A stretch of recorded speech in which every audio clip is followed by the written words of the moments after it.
ఈరోజు మొన్న పార్లమెంట్లో, ఈరోజు లోక్సభలో, ఈరోజు రాజ్యసభలో, అంతకుముందు అసెంబ్లీలో తీర్మానం చేసి ఈరోజు గెజిట్ నోటిఫికేషన్ కోసం ఒక్క వైఎస్ఆర్సీపీ గవర్నమెంట్ పార్టీ తప్ప మిగతా అన్ని పార్టీలు ఏకగ్రీవంగా ఆంధ్రప్రదేశ్ రాజధాని అమరావతిగా ఉండాలని నిర్ణయించడం జరిగింది. అలాగే ఈరోజు చట్టబద్ధత కల్పించడం కూడా జరిగింది దీనికి. కాబట్టి ఇక మీదట మీ రాజధాని ఏదంటే మనం అమరావతి అని చెప్పేదానికి వీలుంటుంది. జగన్మోహన్ రెడ్డి గారు మూడు ముక్కలాట ఆడుతూ ప్రాంతాల మధ్య, ప్రజల మధ్య విద్వేషాన్ని రెచ్చగొట్టి అధికారంలో ఉన్నంతసేపు ఏ క్యాపిటల్ని డెవలప్ చేయకుండా, వైజాగ్ని డెవలప్ చేయకుండా, ఇటు కర్నూలుని డెవలప్ చేయకుండా, అటు అమరావతిని డెవలప్ చేయకుండా ఓన్లీ మాటలతో గడిపేసిన కాలం. మళ్ళీ ఇప్పుడు కూడా ఆయన మావి గన్నని కొత్త ఒక ఊత పదాన్ని తీసుకున్నాడు. మచిలీపట్నం, విజయవాడ, అలాగే గుంటూరు అని. మీరు చూస్తే ఈరోజు అమరావతి, మచిలీపట్నం అమరావతికి తూర్పులో ఉంది. అలాగే ఉత్తరంగా విజయవాడ ఉంది, దక్షిణంగా గుంటూరు ఉంది. ఆయన 70 కిలోమీటర్లు లేదు, 65 కిలోమీటర్లోనే మచిలీపట్నం ఈరోజు క్యాపిటల్కి అందుబాటులో ఉంది. అక్రాస్ రోడ్ ఏరియల్ డిస్టెన్స్ 65 కిలోమీటర్లు కూడా లేదు. అదేవిధంగా 30 కిలోమీటర్లు, 25 కిలోమీటర్ల లోపల గుంటూరు ఉంది. విజయవాడ అయితే మరి రివర్కి అవతల విజయవాడ, కృష్ణానదికి యువతల మన అమరావతి ఏర్పాటు చేయడం జరిగింది. ఇన్ని విషయాలు తెలిసిన జగన్మోహన్ రెడ్డి మాత్రం మూర్ఖంగా మాట్లాడుతూ, మీరు ఈరోజు అసెంబ్లీలో మీరు తీర్మానం చేస్తే రేపు నేను అసెంబ్లీకి వస్తే తీర్మానం చేయలేనా అనే ధోరణితో మాట్లాడుతున్నాడు. అది రాష్ట్ర అభివృద్ధికి చాలా ద్రోహం చేసినట్టు అవుతుంది దాన్ని.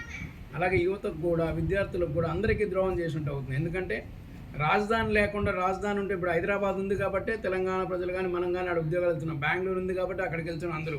అలాగే చెన్నై ఉంది కాబట్టి అక్కడికి వెళ్తున్నారు. ఇవేవి కాకుండా మనకు రాజధాని లేకుండా ఒక త్రిశంకు సర్గంలో వేలాడదీసే విధంగా జగన్మోహన్ రెడ్డి గారు తన స్టేట్మెంట్లు ఇస్తున్నాడు. నేను అమరావతికి వ్యతిరేకం కాదంటూనే పార్లమెంట్లో, రాజ్యసభలో వాళ్ళ సభ్యులందరూ కూడా వాకౌట్ చేస్తారు. ఇది ఎంతవరకు సమంజసమని జగన్మోహన్ రెడ్డి గారు మిమ్మల్ని మేము ప్రశ్నిస్తూ ఉన్నాం.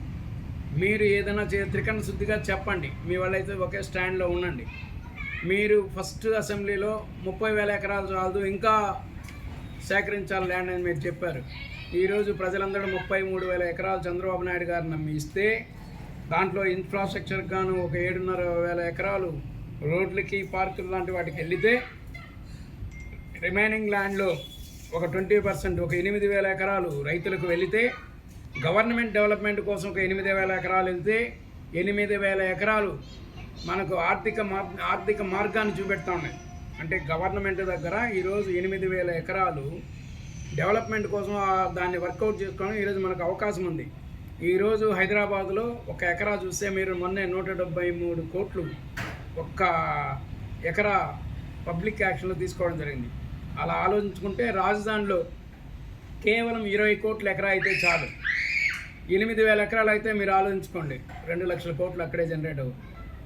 దూరదృష్టి కలిగిన వాడు, విజన్ కలిగిన వాడు మా చంద్రబాబు నాయుడు గారు.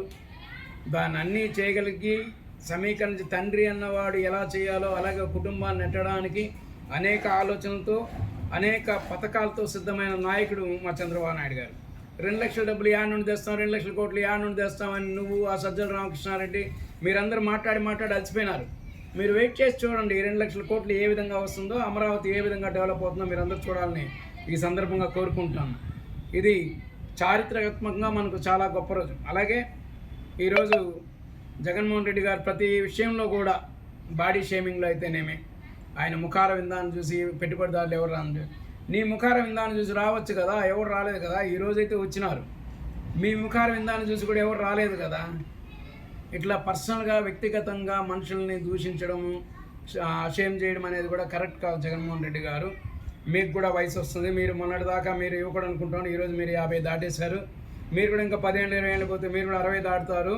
కాబట్టి మీరు వయసుల గురించి వాటి గురించి మాట్లాడకుండా అభివృద్ధి, వాటికి ప్రణాళికల్లో మనం ఏం సహాయం చేయగలము, ఆంధ్రప్రదేశ్ అభివృద్ధి చెందాలా, దానికి ఏ విధంగా ప్రజలు కూడా మీకు ఓటేసి ఒక్కసారిగా మిమ్మల్ని సీఎం చేసినారు. కాబట్టి మీరు కూడా ప్రజలకు అనుబంధంగా ఉండే విధంగా ఏదన్నా చెప్పి అభివృద్ధి బాటలో పయనించాలి. మీరంతా ఉపయోగం కోరుకుంటూ 24 గంటలు క్రిటిసిజం అనేది పనికిరాదు, ఎప్పుడు విమర్శ అనేది పనికిరాదు. 24 గంటలు మీద అదే పనైనా ఒక్క సలహా అయినా మీరు గవర్నమెంట్కి ఉపయోగపడే సలహా ఇచ్చారా? ఈరోజు మీ మీద ఈ మావి కన్నా అనేది మీద విపరీతమైన ట్రోలింగ్ జరుగుతుంది. ఎట్లా పడితే అటు కిందలు చేస్తాను. ఒక మాజీ ముఖ్యమంత్రిగా మీరు చేయాల్సిన పని ఇదైనా, మీరు చెప్పాల్సిన విధానం ఇదైనా. మీరేం చెప్తున్నారు, ప్రజలకి ఏం మెసేజ్ పంపుతున్నారు? దీనికి చట్టబద్ధత కల్పించిన తర్వాత నువ్వు అసెంబ్లీలో పాస్ చేసినా మళ్ళీ లోక్సభలో మళ్ళీ రాజ్యసభలో పాస్ కావాలా? అక్కడ ఎవరు మెంటలాళ్ళు ఉండరు. ఒక రాజధాని మారిస్తే 3 రాజధాని చేసేదానికి ఎవడు ఉండరు. నువ్వు అసెంబ్లీలో పాస్ చేసినా ఫర్దర్ నువ్వు చేయలేవు అక్కడ. ఎందుకంటే లోక్సభలో రాజ్యసభలో బిల్లు పాస్ కావాలి. అలాంటివి చేయడానికి ఏ పార్టీ కూడా ముందుకు రాదు. ఎందుకంటే డిస్టర్బెన్స్ చేయడానికి ఏ పార్టీ అయినా కానీ, అది వ్యతిరేకమైన పార్టీ అయినా, ప్రతిపక్షంలో ఉన్నా, అధికారంలో ఉన్నా కూడా ఏ పార్టీ కూడా దానికి సంసిద్ధత చూపదు. నీకు మెంటల్ అని చెప్పి దేశంలో ఉండే వాళ్ళకంతా మెంటల్ అనుకోవడం చాలా తప్పు. ఈరోజు సీమాంధ్రుల కళ అంతా సక్సెస్ అయింది అందరికి కూడా.